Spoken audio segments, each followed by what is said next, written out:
Coucou tout le monde, je vous retrouve aujourd'hui, fagoté toujours pareil, puisque du coup c'est dans la continuité, là je suis dans ma semaine de vacances, et donc avant de reprendre le travail, j'ai voulu m'avancer vraiment sur les vidéos du mois de janvier, parce que je ne sais pas comment va redémarrer, si on redémarre sur les chapeaux de roue ou si on redémarre doucement au niveau pro, donc par souci là de sécurité, pour que je puisse vous donner mes vidéos en temps et en heure, je préfère assurer mes arrières et assurer mes 2 premières semaines de vidéos. Comme ça, au moins, on est tranquille. Donc, je vous reviens avec cette tête, voilà, pas maquillée, à peine coiffée, un petit coup de peigne là-dessus, on n'en parle plus, habillée en super décontracte, j'ai un espèce de sweat polaire, j'ai un pantalon de jogging, des petites chaussettes où on voit limite mes autres pieds au travers, tellement ils sont limés et usés, mais on est bien. On est cocooning, on est bien, voilà, mes cheveux sont ce qu'ils sont. J'espère en tout cas que vous allez bien. On est parti pour faire le bilan kilo de ce 4e trimestre. Regardez ça, je vous ai fait du volume, ça ne part plus. De ce 4e trimestre, et en même temps dans la foulée, on va se fixer des objectifs, mais j'allais dire pas au semestre, mais j'étais déjà au trimestre l'année dernière. Donc, puisqu'au niveau de mes objectifs généraux, on est passé du semestre au trimestre. Là, on était déjà au trimestre et on va rester au trimestre. Alors, c'est pareil, il y a des choses qui vont un peu changer puisque, je ne sais pas si vous avez remarqué, en tout cas, le 4e trimestre va vraiment le confirmer. Depuis le mois de juin, en fait, je m'étais mis l'année dernière, en même temps, on va faire le bilan sur toute l'année 2024, j'étais pas bien, j'avais mal vécu la fin 2023, à partir du moment où j'avais chopé un truc, j'étais tombée malade en octobre et que le médecin m'avait vraiment pas prise au sérieux et que j'étais vraiment pas bien. Enfin, j'avais mal vécu le fait de ne pas être comprise en fait, de dire que j'arrivais pas à respirer, que je n'arrivais pas à tousser, que j'étais très encombrée, qu'elle m'avait dit moi je suis contre les sirops pour la toux, je vous donne rien. Enfin bref, elle m'avait pas arrêtée, alors que j'étais épuisée, ça faisait plus d'une semaine que j'avais pas dormi. J'étais à cran, à nerfs, je faisais que de crier sur Lancelot parce que quand on est fatigué on ne supporte plus rien.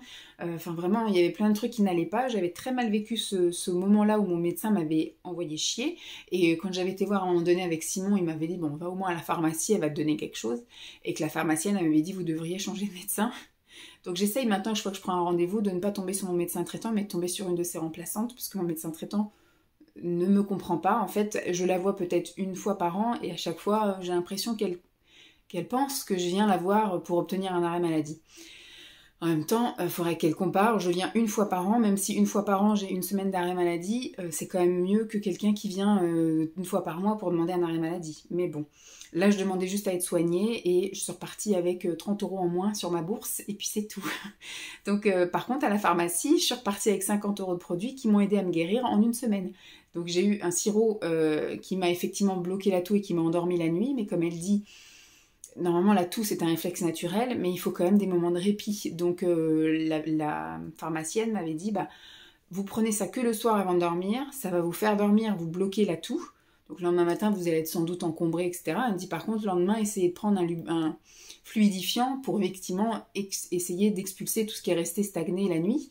Mais au moins, vous aurez eu la nuit pour vous reposer. Voilà, et c'est en vous reposant et en étant en forme que vous allez mieux combattre les microbes. Là, si vous ne dormez pas, vous allez être encore plus fatigué. Et puis vous allez être encore plus mal. Et puis vous allez être encore plus fatigué et encore plus mal. C'était un cercle vicieux. Mais elle m'avait donné plein de trucs. Le truc fluidifiant. Tout ça, à la limite, mon médecin aurait pu mettre, même si c'est pas pris en charge par la Sécu, mais au moins me donner ça, je n'aurais pas perdu 2-3 semaines que j'avais perdu à la base. Donc elle m'avait donné fluidifiant, sirop, Doliprane, j'avais eu les trucs pour la gorge, enfin voilà, j'étais repartie avec 50 € de médoc, pas remboursé bien évidemment, mais après au bout d'une semaine, j'allais vachement mieux. Donc voilà, et suite à cet épisode-là, j'avais vraiment pas été bien, j'ai vraiment eu le sentiment d'avoir été abandonnée, de pas avoir été comprise, d'avoir été pris pour une conne, quoi, et puis une feignasse, et tout ça, d'être venue en étant avec le marqué sur le front, fonctionnaire, ne veut plus travailler, cherche juste un arrêt maladie. Enfin vraiment, c'est ce que j'avais ressenti quand j'avais été voir mon médecin, quoi.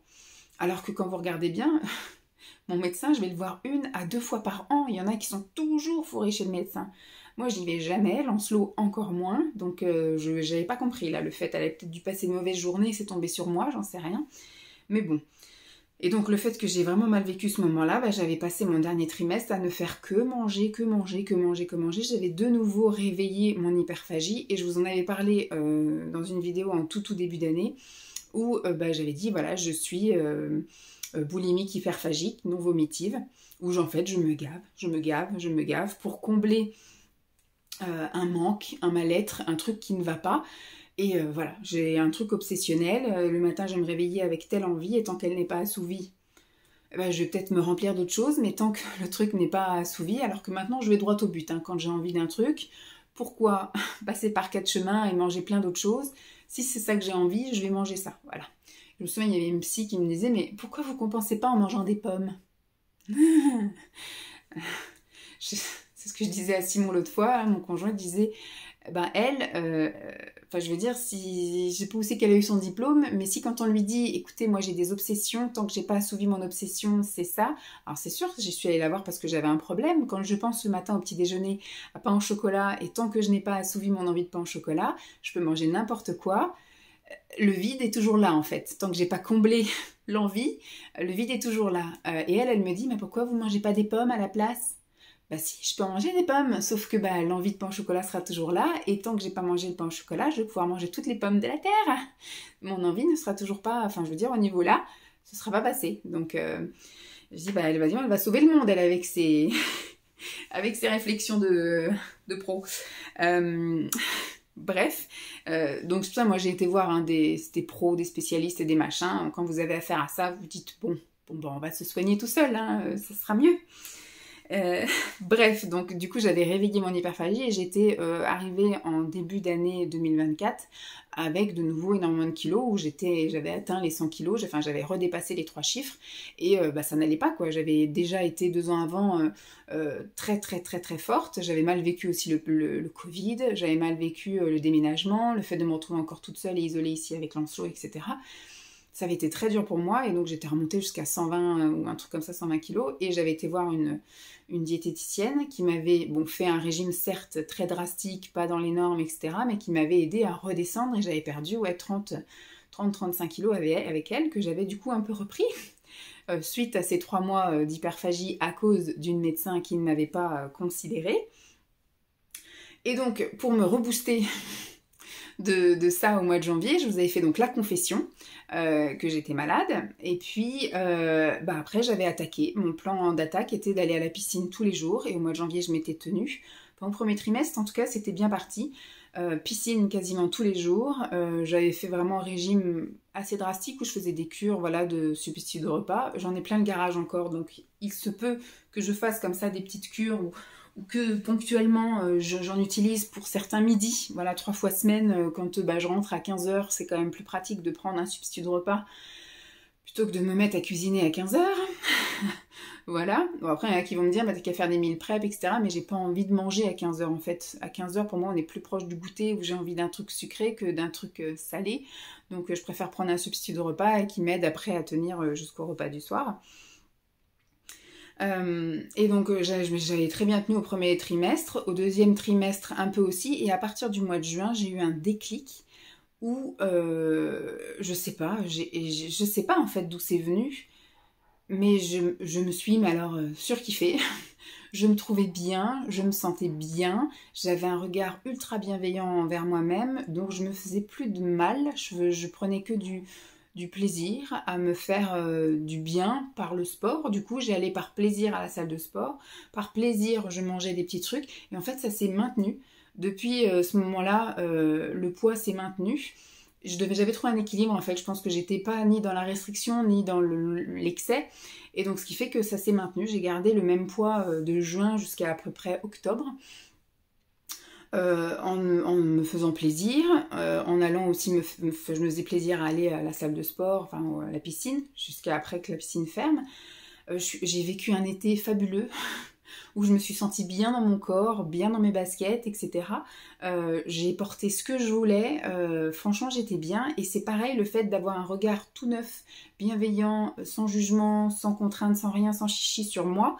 J'ai l'impression que c'est un peu la même chose vis-à-vis des autres. Je sentais plus le jugement, ni la critique que pouvaient avoir certains regards des fois quand vous rentrez dans un magasin.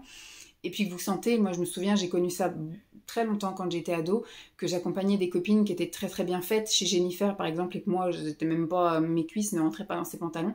Les vendeuses, elles ont un regard, l'air de dire, pourquoi tu rentres dans ce magasin, tu trouveras jamais rien à ta taille. Et c'était extrêmement vexant, et j'étais vraiment très mal à l'aise de rentrer dans ce genre de magasin. C'est pour ça qu'il y a des magasins dans lesquels je ne suis jamais rentrée, comme Zara par exemple. Alors que maintenant, je sais qu'ils font aussi des grandes tailles, mais il y a plein de vêtements Mango, Zara, enfin tous ces trucs-là, j'ai plus mis les pieds. En fait, j'ai mis les pieds chez Jennifer et chez Pimki, parce que mes copines y allaient. Et après, quand moi j'avais perdu beaucoup de poids, j'ai été acheter des choses chez Jennifer et chez Pimki. Mais les autres enseignes, j'ai jamais réussi à passer le cap, voilà, de mettre dans la gueule aux vendeuses un regard en disant regarde, j'ai trouvé un truc qui me va. Bref, je sais pas pourquoi j'en suis venue à ce truc-là. Oui, et donc du coup maintenant, peu importe qui je rencontre, j'ai l'impression que les gens me sourient. J'ai même, après il y a même des trucs vrais, parce que le fait de moi, je mets des choses qui me mettent absolument pas en valeur. Des fois, Simon il me dit mais tu mets tes vêtements de sport pour aller bosser, on voit trop que c'est un vêtement de sport. Et je dis mais je m'en fous.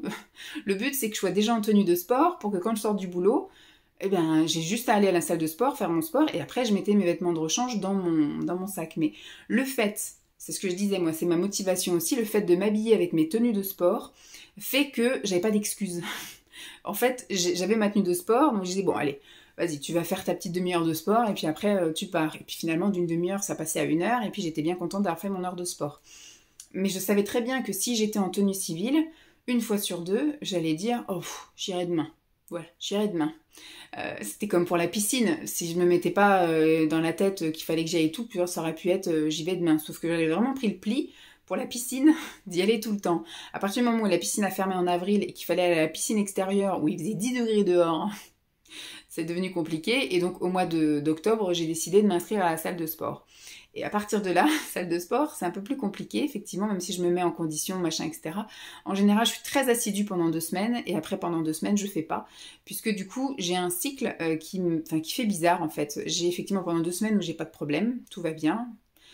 Et puis pendant 1 semaine avant les règles, j'ai extrêmement mal au dos et j'ai extrêmement mal au sein. Donc faire le cardio, ça devient compliqué parce que même avec un soutien-gorge qui vous écrase les nénés, je me sens pas bien. J'ai très mal au dos, j'ai tout de suite des courbatures x10 que ce que j'ai d'habitude. Je soulève un truc, le lendemain je peux plus lever le bras. Et moi je ne vais pas à la salle de sport quand j'ai ma zone rouge, et ma zone rouge dure 5 jours. Donc il y a forcément 1 semaine, voilà, où je ne vais pas y aller, parce que moi je supporte pas déjà d'aller faire du sport alors que je les ai, et surtout moi je vais pas faire de sport si je ne peux pas prendre ma douche après. Et là-bas c'est vraiment une douche au mur, c'est-à-dire que je peux pas me rincer bien. Donc moi quand j'ai mes règles, il faut que je me rince bien partout. Voilà, c'est pas comme d'habitude où voilà, vous faites, c'est pas grave, c'est une petite douche et après à la maison vous reprenez une douche. Là, moi, quand j'ai mes règles, il faut que je sois nickel quand je sorte. Bref, c'est obsessionnel, hein, c'est moi. Il y a beaucoup de filles qui vont à la salle de sport quand elles ont leurs règles. Mais moi, voilà, c'est comme ça. Donc, ce qui fait que depuis octobre, c'est un peu compliqué. Alors que quand j'allais à la piscine, même quand j'avais mal au dos, ça me soulageait d'aller à la piscine. Là, ça me soulage pas d'aller à la salle de sport. Bien au contraire. Alors que je fais des bonnes postures et tout. Mais je veux dire, il n'y a rien qui me porte. Là, c'est moi qui porte mon poids. C'est moi qui suis debout, qui fait les flexions, etc. Quand vous êtes dans l'eau, il y a une forme un peu de stretching naturel. Voilà. Si vous vous allongez dans l'eau, etc., si vous faites les mouvements, ça étire les muscles. C'est pas vraiment le cas si vous êtes sur un tapis à courir, ça étire pas les muscles du dos, au contraire, ça les tasse un petit peu. Donc voilà, donc il y a eu un changement comme ça aussi au niveau sportif cette année. Mais comme je disais, voilà, tout est parti du fait que je mets mes tenues de sport pour aller travailler, donc je me mettais juste un pull ou une petite robe, etc. Et donc en fait, pour beaucoup, j'ai une tenue ridicule. Sauf que des fois au boulot, et il y en a une qui était là qui m'a dit « Mais hier t'étais habillée tout en rose, je trouvais que c'était illuminante, c'était lumineux, c'était voilà. » J'ai eu plein de compliments de la part d'une collègue, alors que j'étais habillée en pouilleuse. J'avais un pantalon de sport rose, vous savez, un peu tie and dye, c'est ça qu'on dit, vous savez, que ça faisait des endroits plus foncés, plus clairs. Et j'avais un pull rose. Donc j'étais un néon. Mais elle m'a dit, mais franchement, c'est vrai que je mets rarement des couleurs type total gris ou total noir. En général, j'ai toujours une touche de couleur dans mes tenues. Et ça fait plaisir. Voilà, je suis un peu le rayon de soleil de la crèche. J'ai toujours des couleurs. Donc voilà, Et je me dis, depuis que j'ai eu ce déclic et je me sens bien avec moi-même, que je m'accepte, c'est le mot en fait. Hein, je pense que je sais pas pourquoi. D'un coup, je me suis acceptée. J'accepte mes rides, j'accepte mes kilos, j'accepte mes vergetures, j'accepte ma peau en trop, j'accepte les kilos en trop, j'accepte ma cellulite, j'accepte mes poils, même si je les combats toujours parce que voilà, je suis habituée à être comme ça et j'aime bien, c'est parfois même plus hygiénique. Voilà, j'accepte tout, j'accepte les cheveux blancs, j'accepte les cheveux gras, j'accepte les cheveux clairsemés, même si j'essaye d'améliorer le truc, mais j'en fais pas des maladies, quoi. Vous voyez, je suis pas obsessionnelle, je suis pas à me cacher chez moi, etc. Et donc le fait d'être comme ça, j'ai eu l'impression que le regard des autres autour de moi a changé, alors que ça se trouve il n'a pas changé, ou alors si. Souvent quand on dit quand on est négatif, on attire le négatif, quand on est positif, on attire le positif, et j'ai l'impression qu'effectivement, plus on se sent un peu, je me sens moche, je me sens machin, on a l'impression que les gens nous regardent et nous jugent, alors que ça se trouve c'est pas le cas. Là c'est pareil, moi le fait d'être rayonnante et tout, quand je vois quelqu'un, j'ai l'impression que les gens pensent, ah bah c'est une belle jeune femme, je suis plus si jeune que ça. Alors je vais pas dire que c'est une belle femme, mais c'est une...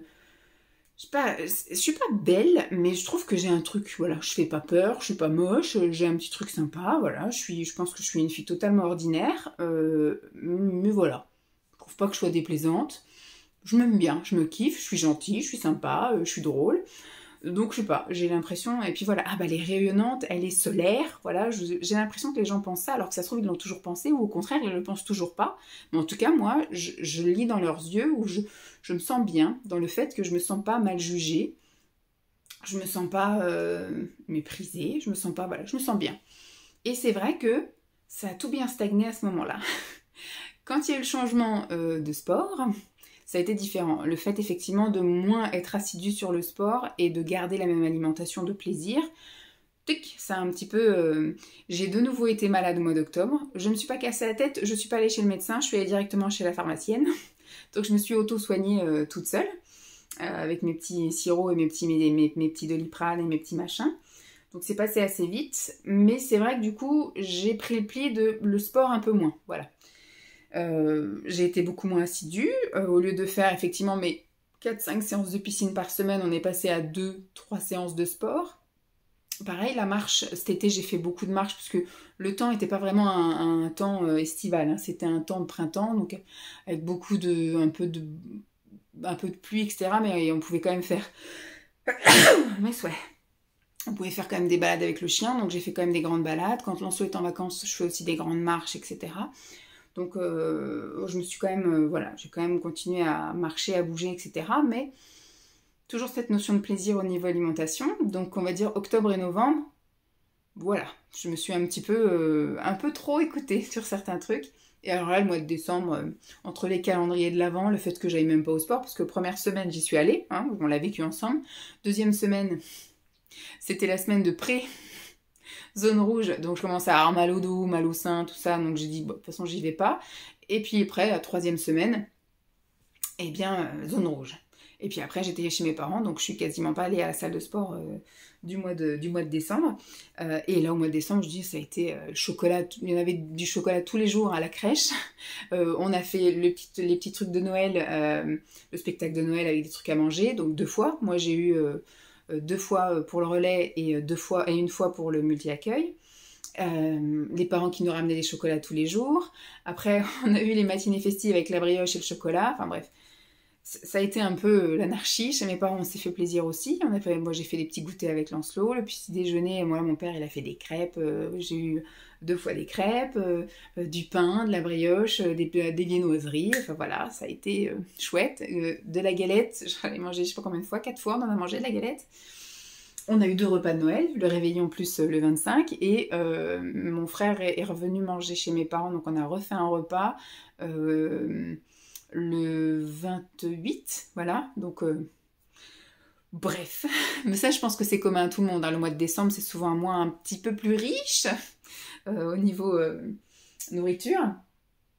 Donc voilà, je ne veux pas me culpabiliser, mais je sais que on n'est pas bon à ce niveau-là. Donc si je refais un petit bilan du 4e trimestre, On part sur un poids de 95 kg pour 1m72. Donc, j'ai pas calculé mon IMC, j'ai pas calculé mes centimètres ou quoi. Actuellement, je mets des vêtements en taille 44-46 qui me vont un peu moins lâches et larges qu'il y a 6 mois, par exemple. Mais je rentre encore dedans, je m'habille encore dans la même garde-robe. Hein, j'ai pas changé de garde-robe. Au niveau du sport, j'ai mis que j'allais à la salle de sport, que j'allais à la piscine, parce que je continue à aller à la piscine de temps en temps avec Lancelot. Donc Simon gère Lancelot, joue avec lui, etc. pendant que moi je fais mes longueurs. Et de la marche, alors que ce soit avec Simon, mais plus particulièrement, enfin quand je dis avec Simon et Lancelot et le chien, voilà, tous en famille, ou des fois on va se balader, hein, tout là pendant le mois de décembre, on a fait des marchés de Noël, des choses comme ça, on se baladait tous ensemble, ou on va visiter des châteaux, des choses comme ça. Ou sinon juste me balader moi avec le chien, je l'ai fait aussi de temps en temps là pendant ce 4e trimestre. Au niveau alimentation, comme je vous ai dit, j'ai allié l'équilibré et le plaisir plus.